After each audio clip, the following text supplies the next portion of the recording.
ರೀ ಜಲ್ದಿ ಬರಿ. ತೋಟದಲ್ಲಿ ಏನ್ ಮಾಡ್ತಾ ಇದ್ದೀರಾ? ಆಳುಗಳ ಜೊತೆಯಲ್ಲಿ ಶೇಂಗಾ ಕೀಳ್ತಾ ಇದೀನಿ. ಯಾಕೆ, ಏನು ಅಷ್ಟೊಂದು ಅರ್ಜೆಂಟ್ ಬರಕ್ ಹೇಳಿದ್ದು?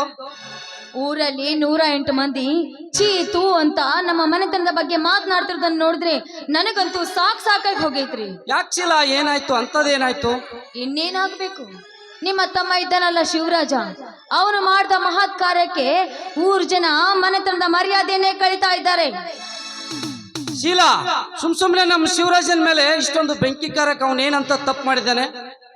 ನಿನ್ನೆ ರಾತ್ರಿ ಸರ್ಕಾರದ ಗೋಡಾನ್ ಕಳುವಾಗಿದೆಯಲ್ಲ, ಅದಕ್ಕೆಲ್ಲ ಕಾರಣ ನಿಮ್ಮ ತಮ್ಮ ಶಿವರಾಜ್ ಅಂತೆ. ಅದಕ್ಕೆ ಪೊಲೀಸರು ಜೀಪ್ ಬಂದು ಅವನನ್ನ ಅರೆಸ್ಟ್ ಮಾಡ್ಕೊಂಡು ಕರ್ಕೊಂಡು ಹೋಗಿದ್ದಾರೆ. ನಿಮ್ಮ ಚಿಕ್ಕಪ್ಪ ಅವನನ್ನ ಬಿಡಿಸ್ಕೊಂಡು ಬರ್ಲಿಕ್ಕೆ ಹೋಗಿದ್ದಾರೆ. ಮನೆತನದ ಮಾನ ಮರ್ಯಾದೆ ಕಳೆದಕ್ಕಿಂತ ಅವನು ಎಲ್ಲಾದ್ರೂ ರೈಲು ಹೊಳಿಗೆ ಬಿದ್ದು ಸತ್ತು ಹೋಗಬೇಕಾಗಿತ್ತು. ಶೀಲಾ, ಪ್ರತ್ಯಕ್ಷ ಕಂಡು ಪ್ರಮಾಣಿಸಿ ನೋಡಬೇಕು. ಯಾರೋ ಕಿಡಿಗೇಡಿಗಳಿಂದ ಸರ್ಕಾರಿ ಗೋಡೌನ್ ಲೂಟಿ ಆದ್ರೆ ನಮ್ಮ ತಮ್ಮ ಶಿವರಾಜನ ಮೇಲೆ ತಪ್ಪುರಿಸಿದ್ರೆ ಏನ್ ಮಾಡ್ಬೇಕೀಗ ಅವನು? ಆಹಾ, ತಮ್ಮನ ಮೇಲೆ ಎಷ್ಟೊಂದು ಪ್ರೀತಿ ವಾತ್ಸಲ್ಯ ನಿಮ್ಗೆ ರೀ. ನೋಡಿ, ದಿನನಿತ್ಯ ನಾನು ಅಡಿಗೆ ಮಾಡಿ ನಿಮ್ಮ ತಮ್ಮನಿಗೆ ಊಟ ಹಾಕೋದು ನನ್ನಿಂದ ಆಗೋದಿಲ್ಲ. ಅವನನ್ನ ಯಾವ್ದಾದ್ರು ನೆಪದಿಂದ ಮನೆಯಿಂದ ಹೊರ ಹಾಕ್ಬಿಡಿ.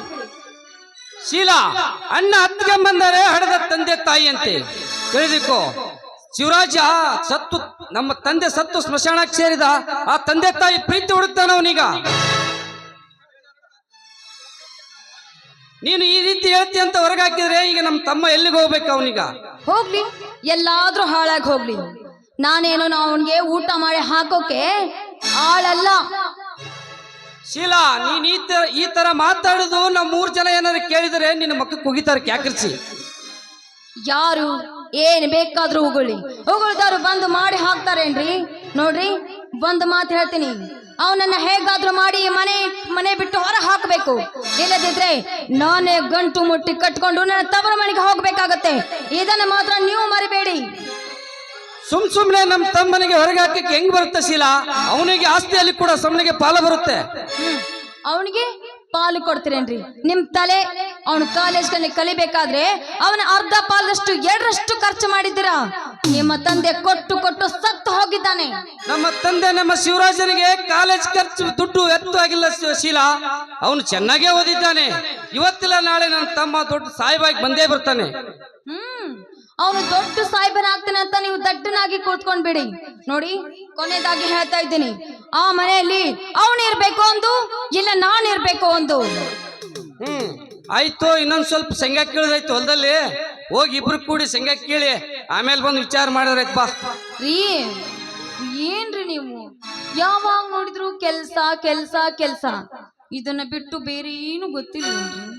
ಅಲ್ರಿ, ನಿಮ್ಗೆ ಸ್ವಲ್ಪನಾದ್ರೂ ರಸಿಕತೆ ಅನ್ನೋದೇ ಇಲ್ವೇನ್ರಿ? ಏನ್ ಹಿಂಗಂತೀಯ? ಈ ನಿನ್ನ ಮಧುರ ಕಂಠದಿಂದ ಒಂದು ಹಾಡು ಹಾಡಬಾರದೆ? ಹೀಗೈತಲ್ಲ.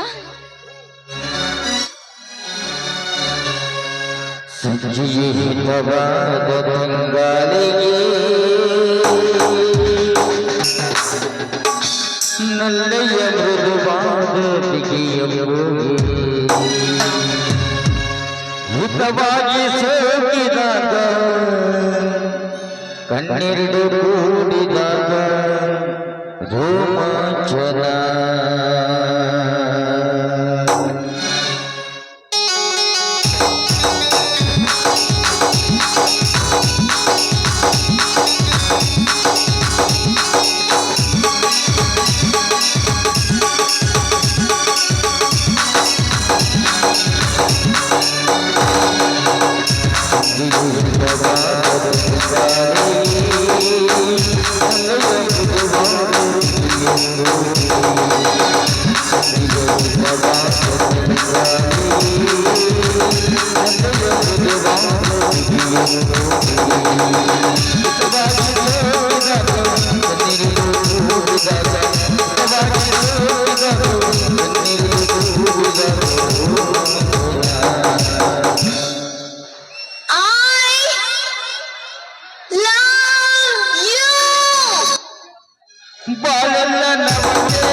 ಸಂಜೆಯ ಶುಭವಾದ ನನ್ನಯ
ಭೂಮಿ ತಾಯನೇ ನಿಷ್ಠಾಗನಿ ಭೂಮಿ ತಾಯನೇ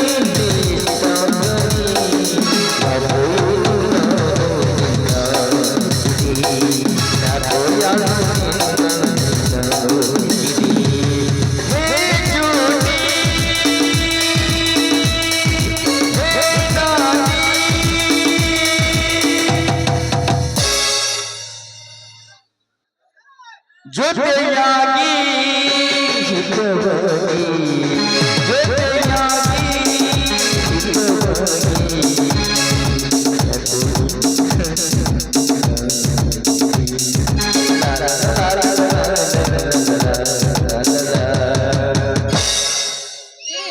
ಕೆಲಸ ಮುಗಿಸ್ಕೊಂಡು ಬೇಗ ಮನೆ ಬಂದ್ಬಿಡಿ.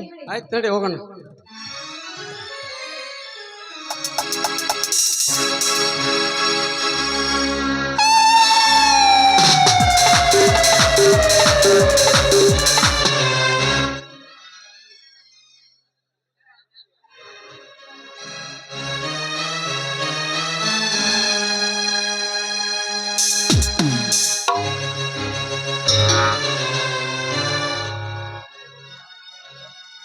ಏನ್ ಕಾವೇರಿ, ರಾತ್ರಿ 10 ಗಂಟೆ ಆಯ್ತು, ಇಷ್ಟೊತ್ತಿನ ತನಕ ಊಟ ಮಾಡ್ದೆ ಹಾಗೆ ವಿಚಾರ ಮಾಡ್ಕೊಂತ ಕುಳಿತಿದ್ದೆಲ್ಲ. ಏನ್ ಚಿಂತೆ ಮಾಡ್ತಾ ಇದೆಯೇ? ನನ್ಗೆ ಹಸಿವಾಗಿಲ್ಲ ಅತ್ತೆ. ನನ್ನ ತಮ್ಮ ಶಿವರಾಜ ಯಾರಿಗೂ ಹೇಳ್ದೆ ಕೇಳ್ದೆ ಊರು ಬಿಟ್ಟು ಹೋಗ್ಬಿಟ್ಟಿದ್ದಾರಂತೆ. ಎಲ್ಲಿ ಊರಲ್ಲಿ ಮರದಿ ಹೋಯ್ತು ಅಂತ ಏನಾದ್ರೂ ಅಪಾಯ ಮಾಡ್ಕೋತಾನಂತ ತುಂಬಾ ಚಿಂತೆ ಆಗ್ತಾ ಇದೆ. ಅಯ್ಯೋ, ಏನ್ ಕೆಟ್ಟ ವಿಚಾರ ಮಾಡ್ತಿದ್ಯೆ ನೀನು? ನಿನ್ಗೇನ್ ತಲೆಯಲ್ಲಿ ಕೆಟ್ಟಿದೇನು? ಅಲ್ಲೇ ನಿಮ್ಮ ತಮ್ಮ ಏನು ಅವಿದ್ಯಾವಂತನೇನು? ತುಂಬಾ ಶಾಲೆ ಕಲ್ತವನಿದ್ದಾನೆ. ಅಂತದ್ರಲ್ಲಿ ಈ ಹಳ್ಳಿಯಲ್ಲಿ ಬದುಕೋದು ಹೇಗಪ್ಪ ಅಂತ ವಿಚಾರ ಮಾಡಿ ಪಟ್ಟಣಕ್ಕೆ ಹೋಗಿರ್ಬೇಕು. ನೀನೇನು ಚಿಂತೆ ಮಾಡ್ಬೇಡ. ನಾಳೆನೇ ನಮ್ಮ ಪ್ರಸಾದನ ಕಳಿಸಿ ನಿಮ್ಮ ತಮ್ಮ ಎಲ್ಲಿದ್ದಾರಂತೆ ಹುಡುಕಾಡಿಸ್ಕೊಂಡು ಕರ್ಕೊಂಡ್ ಬಂದ್ರಾಯ್ತು. ಹೋಗು, ಊಟ ಮಾಡಿ ಮಲ್ಕೋ. ಇಲ್ಲ ಅತ್ತೆ, ನೀವು ಹೋಗಿ ಊಟ ಮಾಡಿ. ಇವ್ರು ತೋಟಕ್ಕೆ ಹೋಗಿದ್ದಾರೆ, ಅವ್ರು ಬಂದ ತಕ್ಷಣ ಅವ್ರ ಜೊತೆಲಿ ಊಟ ಮಾಡ್ತೀನಿ. ಅಯ್ಯೋ ನನ್ ಮುದ್ದಿನ ಸೊಸೆ, ಪ್ರಸಾದ್ ಅವಾಗ್ಲೇ ಹೇಳಿ ಹೋಗಿದ್ದಾನೆ, ಲಾರಿಗೆ ತೆಂಗಿನೆಲ್ಲ ಲೋಡ್ ಮಾಡಿ ಬರ್ಬೇಕಾದ್ರೆ ಲೇಟ್ ಆಗುತ್ತೆ, ನಾನು ಅಲ್ಲೇ ತೋಟದಲ್ಲಿ ಮಲ್ಕೊಂತೀನಿ ಅಂತ ಹೇಳಿದ್ದಾನೆ. ಅವ್ನ್ ಚಿಂತೆ ಬಿಟ್ಟು ಊಟ ಮಾಡಿ ಮಲ್ಕೊ. ಇಲ್ಲ ಅತ್ತೆ, ಲಾರಿ ಲೋಡ್ ಕೆಲಸ ಮುಗೀತು ಅಂದ್ರೆ ಆದಷ್ಟು ಬೇಗ ಮನೆಗೆ ಬರ್ತೀನಿ ಅಂತ ಹೇಳಿದ್ದಾರೆ. ಇನ್ನೊಂದು ಸ್ವಲ್ಪ ಹೊತ್ತು ದಾರಿ ಕಾಯ್ತೀನಿ, ಅವ್ರು ಬಂದ ತಕ್ಷಣ ಊಟ ಮಾಡಿ ಮಲ್ಕೋತೀವಿ. ನೀವು ಹೋಗಿ ಮಲ್ಕೊಳ್ಳಿ. ನೋಡು ಕಾವೇರಿ, ಮಧ್ಯಾಹ್ನ ನಾನು ನಿನಗೆ ಕೋಪದಲ್ಲಿ ಬಾಯಿ ಬಂದ ಹಾಗೆ ಮಾತಾಡ್ದೆ ಅಂತ ಬೇಜಾರ್ ಮಾಡ್ಕೊಂಡು ಊಟ ಮಾಡೋದು ಬಿಟ್ಟಿದ್ದೀನಿ. ನೋಡು, ನೀನ್ ಈ ರೀತಿ ಬೇಜಾರ್ ಮಾಡ್ಕೊಂಡು ಊಟ ಮಾಡಿರೋದು ಬಿಟ್ಟಿದ್ದೀಯಾ ಅಂತ ನನ್ನ ಮನ್ಸಿಗೆ ಅನಿಸ್ತಾ ಇದೆ. ನನಗೂ ವಯಸ್ಸಾಯ್ತಲ್ಲ, ಏನೋ ಕೋಪದಲ್ಲಿ ಒಂದೆರಡು ಮಾತು ಮಾತಾಡಿರ್ತೀನಿ, ಅದನ್ನು ನೀನು ಮನ್ಸಿನ ಮೇಲೆ ಹಚ್ಕೊಂಡ್ರೆ ಹೇಗೆ? ಎಷ್ಟೇ ಆದ್ರೂ ನೀನು ನನ್ನ ಸೊಸೆ, ಪ್ರಸಾದು ನನ್ನ ಮಗ. ನನಗೆ ಕೋಪ ಬಂದಾಗ ನಿಮ್ಮ ಮೇಲೆ ಕೂಗಾಡ್ದೆ ಮತ್ತಾರ ಮೇಲೆ ಕೂಗಾಡ್ಬೇಕು? ನೀನು ಹಾಗೇನಿಲ್ಲ ಅತ್ತೆ, ನಾನೇನು ಬೇಜಾರು ಮಾಡ್ಕೊಂಡಿಲ್ಲ. ನೋಡಿ, ನೀವು ನನ್ನ ತಾಯಿ ಸ್ಥಾನದಲ್ಲಿದ್ದೀರಾ. ನನಗೆ ರೀತಿ ಪಾಠ ಹೇಳ್ಕೊಡೋದಕ್ಕೆ ಒಂದೆರಡು ಮಾತು ಬೈತಿರೋದ್ಮೇಲೆ ನಾನೇ ಮನ್ಸಿಗೆ ಹಚ್ಕೊಳ್ಳಿ ಹೇಳಿ? ನಾನೇನು ಬೇಜಾರು ಮಾಡ್ಕೊಂಡಿಲ್ಲ.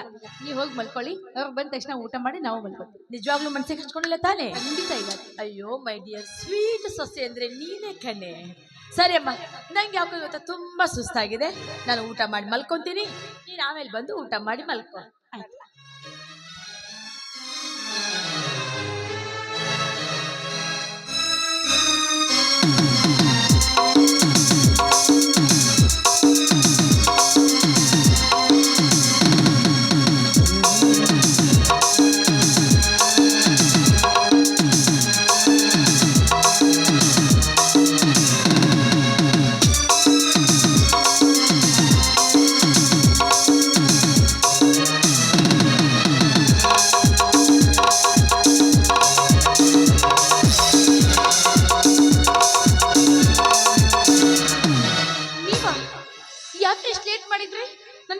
ಆಗಿತ್ತು ಗೊತ್ತಾ?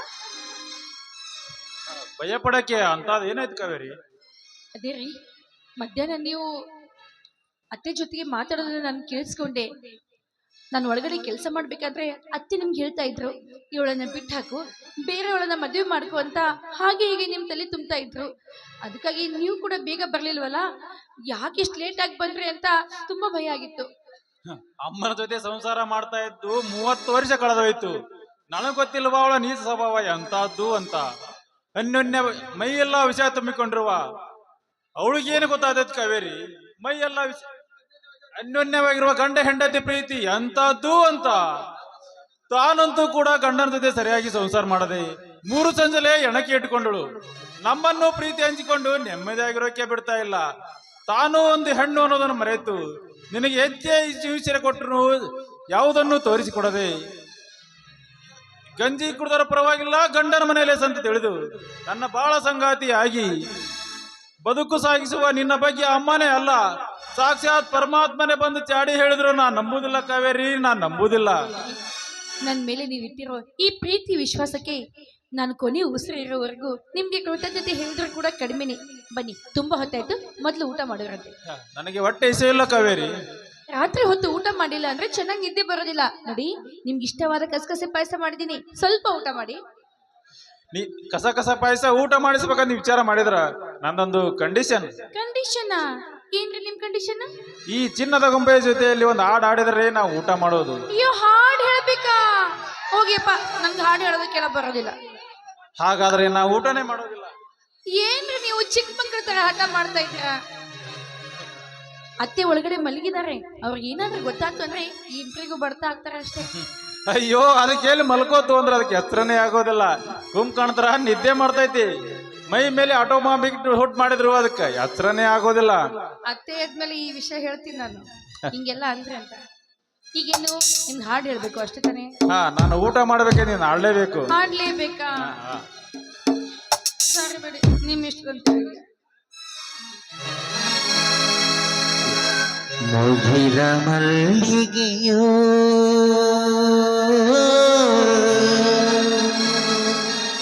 ಗಗನದ ತಾರೆಯೋ ನಿನ್ನ ಸ್ನೇಹ ನಿನ್ನ ಪ್ರೇಮ ಕನಸಿನ ಶಿರಿಯೋ ಕನಸಿನ ಶಿರಿಯೋ.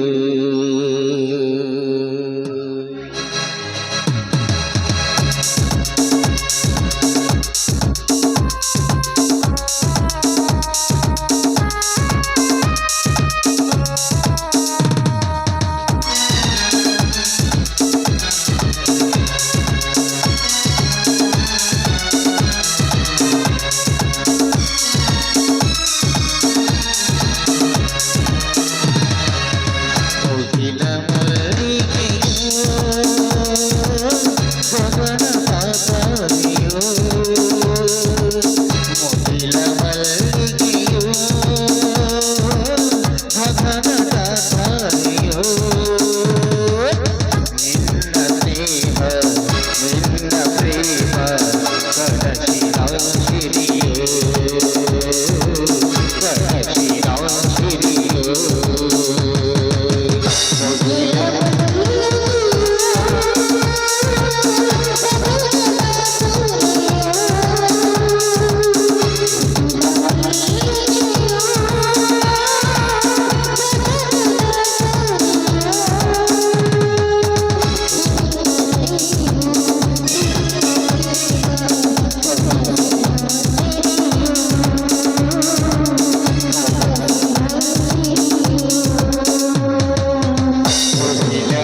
ಇವಾಗ್ಲಾದ್ರೂ ಮುಗಿತಲ್ಲ ನಿಮ್ಗೆ ಆಸೆ? ಆ, ಊಟ ಮಾಡ್ತೀರಾ? ಆ, ಈ ಹಾಡು ಕೇಳಿ ನನಗೆ ಅಮೃತ ಕುಡಿದಷ್ಟು ಸಂತೋಷವಾಯಿತು ಕಾವೇರಿ. ಆಹಾ. ಇಲ್ಲೇ ಚೆನ್ನಾಗಿ ಗಾಳಿ ಬರುತ್ತದೆ. ಕಸಕಸ ಪಾಯಸ ತೆಗೆದುಕೊಂಡು ಬಂದು ನಿನ್ನ ಕೈಯಾರೆ ಊಟ ಮಾಡಿಸಲೇ ನನಗೆ ಹೊಟ್ಟೆ ತುಂಬುತ್ತದೆ ಕಾವೇರಿ. ಸರಿ, ಈಗ್ಲೇ ತಗೋಬರ್.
ಬನ್ನಿ, ತುಂಬಾ ಹೊತ್ತಾಯ್ತು, ಮಲ್ಕೊಳ್ಳೋರಂತೆ.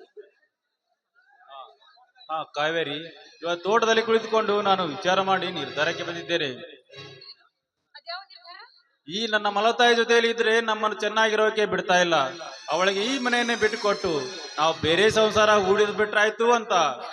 ಹಾಗೇನಾದ್ರೂ ಮಾಡ್ಬಿಟ್ರೆ ಮಲ್ತಾಯಿನ ಬಿಟ್ಟು ಹೆಂಡತಿ ಜೊತೆ ಬೇರೆ ಸಂಸಾರ ಹೂಡಿದ ಕೆಟ್ಟ ಮನುಷ್ಯ ಅಂತ ಜನ ನಿಮ್ ಬಗ್ಗೆ ಮಾತಾಡ್ಕೋತಾರೆ ಕಣ್ರಿ. ಹಾಗಂತೀಯ? ಹೌದು, ಮತ್ತೆ ಇಷ್ಟು ದಿವಸ ಎಂಥ ಸಂಕಟ ಬಂದ್ರು, ಎಷ್ಟೇ ಕಷ್ಟ ಬಂದ್ರು ಕೂಡ ಹೊಂದ್ಕೊಂಡು ಜೀವನ ಮಾಡಿದ್ದೀರಾ, ಎಂತೆಂಥ ಸಂದರ್ಭಗಳನ್ನ ಎದುರಿಸಿದಿರ. ಹೀಗಿದ್ಮೇಲೆ ಇನ್ ಮುಂದೆ ಯಾಕೆ ಇಂಥ ವಿಚಾರ ಮಾಡ್ತಾ ಇದ್ದೀರಾ? ಬನ್ನಿ, ತುಂಬಾ ಹೊತ್ತಾಯ್ತು, ಮಲ್ಕೊಳ್ಳೋಣ. ಒಲವಿನ ಗೆಳತಿಯೇ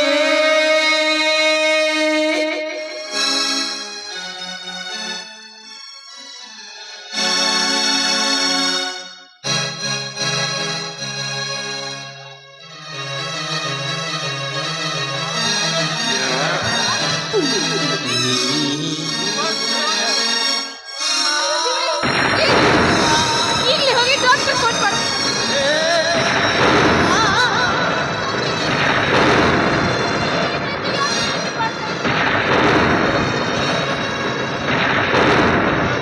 ಸಂಕಟವಾಗುತ್ತಿದೆ ಕಾವೇರಿ. ಅತ್ತೆ, ಅತ್ತೆ, ಅಮ್ಮ ಕಾವೇರಿ.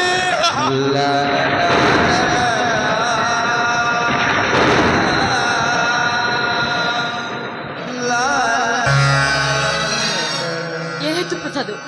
ಯಾಕೋ ಕಣ್ಣ ಹೀಗೆ ಮಾಡ್ತಾ ಇದೀಯಾ?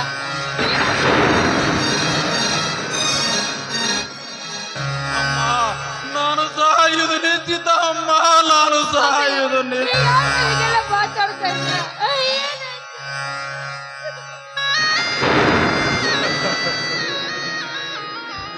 ಕಾವೇರಿ, ನಿಜ ಹೇಳು, ಏನ್ ಮಾಡಿದ್ಯ ನನ್ನ ಮಗನಿಗೆ? ಯಾಕೆ ನನ್ನ ಮಗನ ಬಾಯಿಂದ ರಕ್ತ ಬರ್ತಾ ಇದೆ? ಮಗಳು ಏನ್ ಮಾಡಿದ್ದೀಯಾ? ನಾನೇನು ಮಾಡಿಲ್ಲ. ನೋಡ್ತಿದ್ದ ಬದಲೇ ನನ್ಗೆ ಹಸಿವಿಲ್ಲ ಅಂತಂದ್ರು. ನಿಮ್ಗೆ ಇಷ್ಟವಾದ ಕಸಕಸೆ ಪಾಯಸ ಮಾಡಿದ್ರಿ ಅಂತ ನಾನೇ ಒತ್ತಾಯ ಮಾಡಿ ನನ್ನ ಕೈಯಾರೆ ಕುಡಿಸಿದೆ. ಅಯ್ಯೋ ರಾಕ್ಷಸಿ, ಕೊನೆಗೂ ಪಾಯಸದಲ್ಲಿ ವಿಷ ಹಾಕಿ ನನ್ನ ಮಗನ ಪ್ರಾಣವನ್ನೇ ತೆಗೆದುಕೊಂಡು ಬಿಟ್ಟಿಯಲ್ಲೇ. ದಯವಿಟ್ಟು ನನ್ನ ಮೇಲೆ ಅಂತ ಕೆಟ್ಟ ಪದ ಹೊರಿಸ್ಬೇಡ್ರಿ. ಈ ದೇವ್ರಂತ ನನ್ನ ಗಂಡನನ್ನ ನಾನೇ ಯಾಕೆ ಕೊಲೆ ಮಾಡ್ತೀನಿ? ನನ್ಗೇನು ಗೊತ್ತಿಲ್ಲ.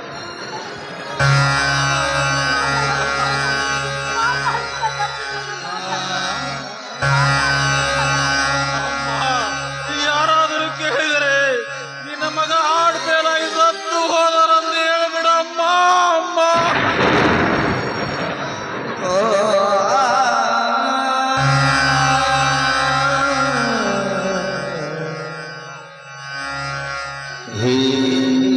ಪ್ರಸಾದು, ಈ ನಿನ್ನ ಮಲ್ತಾಯಿ ಮೇಲೆ ಕೋಪ ಇದ್ದಿದ್ರೆ 2 ಬೈದಿದ್ದಾದ್ರೂ ನಾನು ಸಹಿಸ್ಕೊತಿದ್ದೆ ಕಣೋ. ಆದ್ರೆ ಈ ನಮ್ಮ ತಾಯಿಗೆ ನಿಮ್ಮ ಅಪ್ಪನೂ ಜೊತೆಯಾಗಿ ಬದುಕಲಿಲ್ಲ, ನನ್ನ ಮಗಳು ಜೊತೆಯಾಗಿ ಇರ್ಲಿಲ್ಲ. ನೀನಿದೆ ಅನ್ನೋ ಧೈರ್ಯದ ಮೇಲೆ ನಾನು ಉಸಿರಾಡ್ತಾ ಇದ್ದೆ ಕಣೋ. ನೀನು ಬಿಟ್ಟು ಹೋದ್ರೆ ಕೊನೆಗೂ ನಾನು ಅನಾಥಳಾದೆ ಪ್ರಸಾದ್. ನಗತೈತಿ ದೈವ ಅಲ್ಲಿ ಮೋಸ ಮಾಡಿ ಒಂಟಿಯಾಗಿ ಬಿಟ್ಟು ಇದಕ್ಕೆ ನಾನು ಜೀವನದವರೆಂತ ನಿನ್ನ ಸುಖಿಯಾಗಿ ನೋಡ್ಕೊತೀನಿ ಅಂತ ಮಾತು ಕೊಟ್ಟು ಯಾಕೆ ನನಗೆ ಈ ರೀತಿ ಮೋಸ ಮಾಡಿದ್ರಿ? ಯಾಕೆ ನನಗೆ ಈ ರೀತಿ ಮೋಸ ಮಾಡಿದ್ರಿ? ನೀವು ಸತ್ತು ನನ್ನ ಒಂಟಿನಾಗಿ ಮಾಡಿದ್ರಿ, ಆಮೇಲೆ ಹೆಣ್ಣಾಗಿ ಮಾಡಿದ್ರಿ. ನಿಮ್ಮನ್ನು ಕಳ್ಕೊಂಡು ನಾನು ಒಬ್ಬಳೆ ಯಾಕೆ ಜೀವನ ಮಾಡಲಿ? ಮಾಂಗಲ್ಯದ ಒಡೆಯನೆ ಹೊರಟೋದ್ಮೇಲೆ ನನಗೆ ಇನ್ನೇಕೆ ಬೇಕು ಈ ಯಾರಿಗೆ ಯಾರಿಲ್ಲ,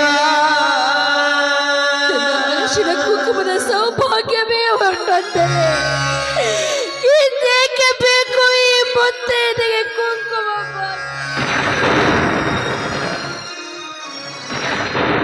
ಮುಗಿದು ಹೋಯಿತು ಈ ಹಸಿರು ಬಳೆ.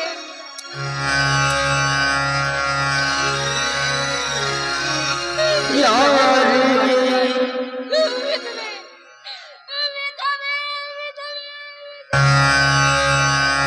ನಗುತ್ತೈತೆ ದೈವ ಅಲ್ಲಿ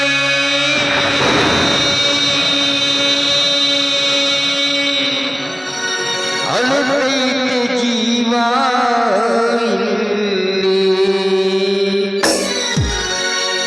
ನಗುತ್ತೈತೆ ದೈವ ಅಲ್ಲಿ ಅಳುತ್ತೈತೆ ಜೀವ ಇಲ್ಲಿ. ವಿಧಿಯಾಟ ಕಂಡು ಯಾರು ಮಾನವ, ವಿಧಿಯಾಟ ಕಂಡು ಯಾರು ಮಾನವ. ನಗುತ್ತೈತೆ ದೈವ ಅಲ್ಲಿ ಅಳುತ್ತೈತೆ ಜೀವ ಇಲ್ಲಿ. ನಗುತ್ತೈತೆ ದೈವ ಅಲ್ಲಿ ಅಳುತ್ತೈತೆ ಜೀವ ಇಲ್ಲಿ.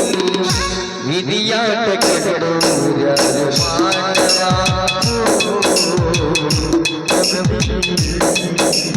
ಜೀವ ನಗುತ್ತೈತೆ ದೈವ ಅಲ್ಲಿ ಅಳುತ್ತೈತೆ ಜೀವ ಇಲ್ಲಿ. ನಗುತ್ತೈತೆ ದೈವ ಅಲ್ಲಿ ಅಳುತ್ತೈತೆ ಜೀವ ಇಲ್ಲಿ. ವಿಧಿಯಾಟ ಕೆಡಡು ಯಾರು ಮಾನವ.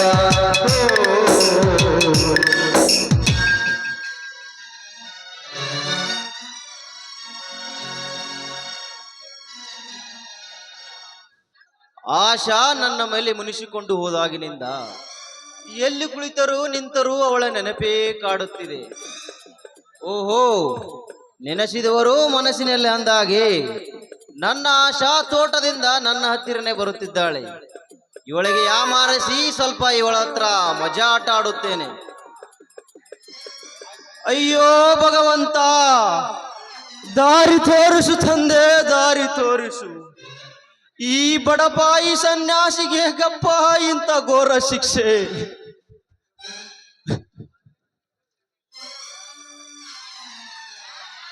ಯಾಕೆ ಸ್ವಾಮಿಗಳೇ, ನಿಮಗೆ ಕಣ್ಣು ಕಾಣಿಸುತ್ತಿಲ್ಲವೇ? ಹೌದಮ್ಮ, ಹೌದು. ನನಗೆ ಈ ಗತಿ ನನ್ನ ಚಾಂಡಾಲ ಶಿಷ್ಯನಿಂದ ಒದಗಿ ಬಂತಮ್ಮ, ನನ್ನ ಚಾಂಡಾಲ ಶಿಷ್ಯನಿಂದ ಒದಗಿ ಬಂತು. ಅಯ್ಯೋ ಸ್ವಾಮಿಗಳೇ, ಏನು ಮಾತಾಡುತ್ತಿದ್ದೀರಾ ನೀವು? ಏನು ಹೇಳಲಮ್ಮ, ಈ ಕಲಿಗಾಲದಲ್ಲಿ ನಂಬಿಕೆ ದ್ರೋಹಿಗಳ ಸಂಖ್ಯೆನೇ ಹೆಚ್ಚಾಗಿದೆ. ನನ್ನ ಚಾಂಡಾಲ ಶಿಷ್ಯ ಯಾವುದೋ ಹುಡುಗಿಯ ಜೊತೆಯಲ್ಲಿ ಅನೈತಿಕ ಸಂಬಂಧ ಇಟ್ಟುಕೊಂಡಿದ್ದಮ್ಮ. ಅವರೇನಿಗೆ ಉಪದೇಶ ಕೊಟ್ಟು ಸರಿ ದಾರಿಗೆ ತರಬೇಕನ್ನಷ್ಟರಲ್ಲಿ ನಾನು ಮಲ್ಕೊಂಡಾಗ ನನ್ನ ಕಣ್ಣಲ್ಲಿ ವಿಷದ ಪುಡಿ ಹಾಕಿ ನನಗೆ ಮೋಸ ಮಾಡಿ ಆ ಹುಡುಗಿಯ ಜೊತೆಯಲ್ಲಿ ಬೆಂಗಳೂರಿಗೆ ಓಡಿ ಹೋದಮ್ಮ, ಬೆಂಗಳೂರಿಗೆ ಓಡಿ ಹೋದ. ನಿಜ ಸ್ವಾಮಿಗಳೇ, ಈಗಿನ ಕಾಲದಲ್ಲಿ ಒಟ್ಟ ಯಾರನ್ನೂ ನಂಬಬಾರ್ದು ನೋಡ್ರಿ, ಒಟ್ಟ ಯಾರನ್ನೂ ನಂಬಬಾರ್ದು. ಹೌದಮ್ಮ, ಹೌದು. ನೀನು ಹೇಳುತ್ತಿರುವುದು ಸತ್ಯವಾಗಿದೆ. ಈ ಕಲಿಗಾಲದಲ್ಲಿ ನಂಬಿಕೆ ದ್ರೋಹಿಗಳ ಸಂಖ್ಯೆನೇ ಹೆಚ್ಚಾಗಿದೆಯಮ್ಮ. ನಿನ್ನೆ ಒಬ್ರು ನನಗೆ ಸಿಕ್ಕಿದ್ರು, ಶುಗರ್ ಫ್ಯಾಕ್ಟ್ರಿ ಓನರ್ ಮಗ ಅಂತೆ. ಆ ಹುಡುಗ ಸಿನಿಮಾ ತೆಗೆಯಲು ಈ ಹಳ್ಳಿಗೆ ಬಂದು ಅದ್ಯಾವುದೋ ಹುಡುಗಿ ಆಶೆ ಅನ್ನೋ ಹುಡುಗಿಯನ್ನು ಪ್ರೀತಿಸಿ ಅವಳನ್ನೇ ಮದುವೆ ಆಗಿ ಬಾಳ್ ಕೊಡ್ಬೇಕಂತ ಮಾಡಿದ್ದಂತಮ್ಮ. ಆದರೆ ಆ ಹುಡುಗಿ ಯಾವುದಕ್ಕೂ ಆಸ್ಪಾದ ಕೊಡದೆ ಅವನಿಗೆ ಬಾಯಿಗೆ ಬಂದಂತೆ ಬೈದು ಅವನ ಪ್ರೀತಿಗೆ ಮಸಿ ಬಳಿದು ಮಧ್ಯಂತರದಲ್ಲಿ ಕೈ ಬಿಟ್ಟು ಹೋದ್ಲಂತಮ್ಮ. ಅಯ್ಯೋ ಸ್ವಾಮಿಗಳೇ, ಆ ಪಟ್ಟಣದ ಹುಡುಗ ಆಶಾಳನ್ನ ಪ್ರೀತಿ ಮಾಡ್ತಿದ್ದು ನಿಜವೇ ಸ್ವಾಮಿಗಳೇ? ಹೌದಮ್ಮ, ಹೌದು. ಮನಸ್ಸಾಕ್ಷಿಯಿಂದ ಅವನು ಅವಳನ್ನು ಪ್ರೀತಿಸ್ತಾ ಇದ್ದಂತಮ್ಮ. ಆದ್ರೆ ಆ ಹುಡುಗಿ ಪ್ರೀತಿಗೆ ಮಸಿ ಬಳಿದು ಮಧ್ಯಂತರದಲ್ಲಿ ಕೈ ಬಿಟ್ಟು ಹೋದ್ಲಂತಮ್ಮ. ಸ್ವಾಮಿಗಳೇ, ಏನ್ ಹೇಳಾಕತ್ತೀರಿ ನೀವು? ಹೌದಮ್ಮ, ಹೌದು. ಪ್ರೇಮ ಭಗ್ನವಾದ ಹುಡುಗನ ಮಾತು ಕೇಳಿ ನನ್ನ ಕರುಳು ಕಿತ್ತಿ ಬಂದು ಅಮ್ಮ. ಅವನ ಮಾತನಾಡುತ್ತಿರುವುದನ್ನು ನೋಡಿದರೆ ಆತ್ಮಹತ್ಯೆ ಮಾಡಿಕೊಳ್ಳುವ ಸೂಚನೆಯೂ ಕಂಡು ಬಂತಮ್ಮ, ಸೂಚನೆಯೂ ಕಂಡು ಬಂತು. ಅಯ್ಯೋ ಕಟ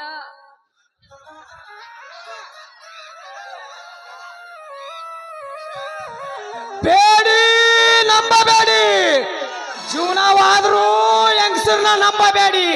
ಮೋಸ ಮೋಸ. ಅರೆ ಅಣ್ಣಾರ, ಅಣ್ಣಾರ, ಯಾರು?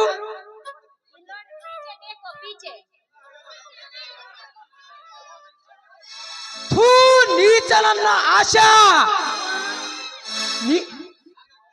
ಡೈರೆಕ್ಟರ್ ನ ಮದುವೆ ಆಗ್ತೀನಿ ಅಂತೇಳಿ ರಂಭಿಸಿ ನಡುವ ಕೈ ಬಿಟ್ಟು ಹಾರಿ ಹೋಗ್ತೀಯಲ್ಲ, ಅವರ ಬಾಳು ನರಕ ಮಾಡಿ ಇಟ್ಟ ಬಿಟ್ಟಿದೀ. ಅಯ್ಯೋ ಸರ, ಈ ಎಂತ ಪರಿಸ್ಥಿತಿ ಬಂತ್ರಿ ಹುಡುಗಿನ ನಂಬಿ. ಅಣ್ಣಾರ ಕರೆ ಹೇಳ್ರಿ, ಡೈರೆಕ್ಟರ್ ಸಾಹೇಬ್ರಿಗೂ ಹುಚ್ಚಿಡದೈತ್ರಿ.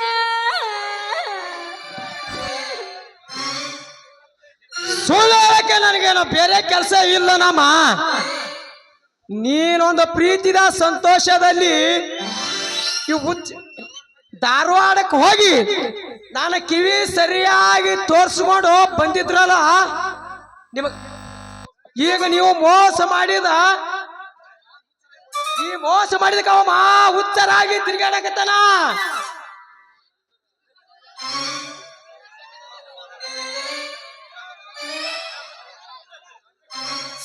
ಸಮಾಧಾನ ತಾಳು ಭಕ್ತ, ಸಮಾಧಾನ ತಾಳು.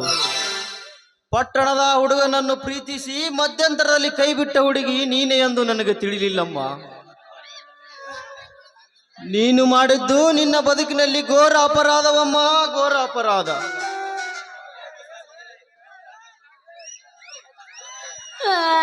ತಪ್ಪಾತ್ರಿ ಅಪ್ಪರ, ತಪ್ಪಾತು. ಪ್ರೀತಿ ಮಾಡಿದ ಆ ಡೈರೆಕ್ಟರ್ ಸಾಹೇಬ್ರಿಗೆ ನಾನು ಅರ್ಥ ಮಾಡ್ಕೊಲಾರ್ದ ಮೋಸ ಮಾಡಿಬಿಟ್ಟೆ. ನಾ ಎಂತ ತಪ್ಪು ಮಾಡೀನಿ ಅಂತ ನನಗೆ ಈಗ ಗೊತ್ತಾತ್ರಿ. ಮೊದಲು ಅವ್ರು ಎಲ್ಲಿದಾರ, ಮೊದಲು ಅವ್ರನ್ನ ಹುಡುಕಿ ಪತ್ತೆ ಹಚ್ತೀನ್ರಿ. ಮೆಂಟಲ್ ಆಸ್ಪತ್ರೆ ಎಲ್ಲ ಐತಿಲ್ಲ,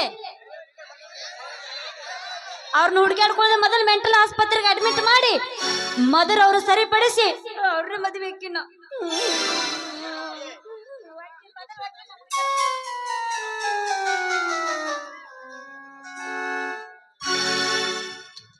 ಏನೋ ಪಿಯೆ, ನಾ ಹೇಳಿಕೊಟ್ಟಿದ್ದಕ್ಕಿಂತಲೂ ತುಂಬಾ ಅಭಿನಯ ಮಾಡಿ ತೋರಿಸಿದ್ದಕ್ಕೆ ನಿನಗೆ ತುಂಬಾ ಥ್ಯಾಂಕ್ಸ್.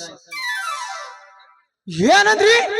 3 ತಿಂಗಳ ಗರ್ಭಿಣಿಯಾದ ಲವರ್ಸ್ನ ಯಾರ ಓಡಿಸ್ಕೊಂಡು ಹೋಗ್ಯಾರ ಅಂತ ಹೇಳ್ತೀರಲ್ರಿ ಸರ ನೀವು? ಇಲ್ಲ, 2 ಸತ್ತಿದ ಅವ್ರ ಅವು ಓಡಿಸ್ಕೊಂಡು ಹೋದ್ರ ನಿಮ್ಮ ಅವನು. ಮತ್ತೇನ್ ಸಿಕ್ಕಾಕೋತ್ ನಿನ್ ಕಿವಿ ಒಳಗೆ? ಅಲ್ರಿ, ನನ್ನ ಲವರ್ಸ ತಾಯಿ ಒಂದೇ ಸರ್ತಿಗೆನೆ 9 ಮಕ್ಕಳನ್ನ ಜನಿಸಿಬಿಟ್ಟಾರ ಸರ.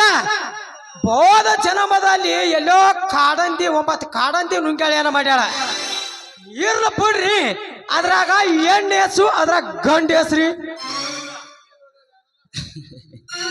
ನಿಮ್ಮವನ್ ನಿನ್ನ ಕಿವಿ ಒಳಗ ರಾಜೀವ್ ಗಾಂಧಿ ಸಾಯಿಸಿದಂತ ಮಾನವ ಬಾಂಬ್ ಬಿಟ್ಟು ಬ್ಲಾಸ್ಟ್ ಮಾಡಿದ್ರೆ ಸರಿ ಕೇಳ್ತಾವ ಅಂತ ಕಾಣಿಸ್ತೈತಿ ನಿನ್ನ ಕಿವಿ. ನಿಮ್ಮವನ್ ಹೋಗ್ಲಿ ಬಿಡ್ರಿ ಸರ.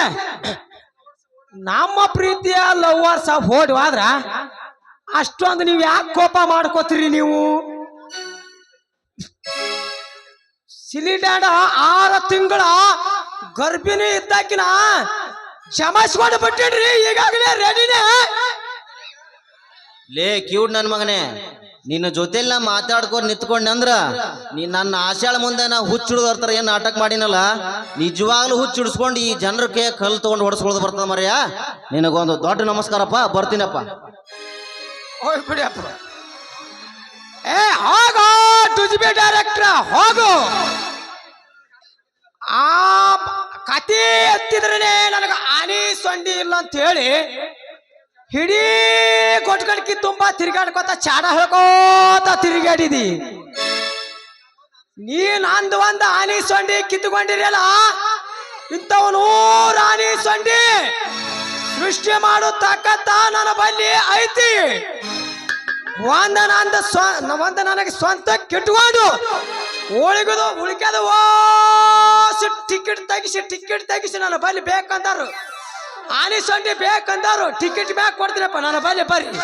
ಉಳಿದು ಓಸು ಅಮೆರಿಕಕ್ಕ ಬಾಡಿಗೆ ಕೊಟ್ಟು ಬಿಡ್ತೀನಿ ಟಿಕೆಟ್ ಬ್ಯಾಗ್. ಐಶ್ವರ್ಯ ರಯ್ಯನ ಮದುವೆ ಆಗಿ ಅವ್ರಿಗೆ ತಕ್ಕ ಪಾಠ ಕಲಿಸದಿದ್ದಾರೆ. ನನ್ನ ಹೆಸರೇ ಅಲ್ಲ, ಬರ್ತೀನಿ. ರವಿ ಜಾರಿದ ಬಶಿ ಮೂಡಿದ, ರವಿ ಜಾರಿದ ಬಶಿ ಮೂಡಿದ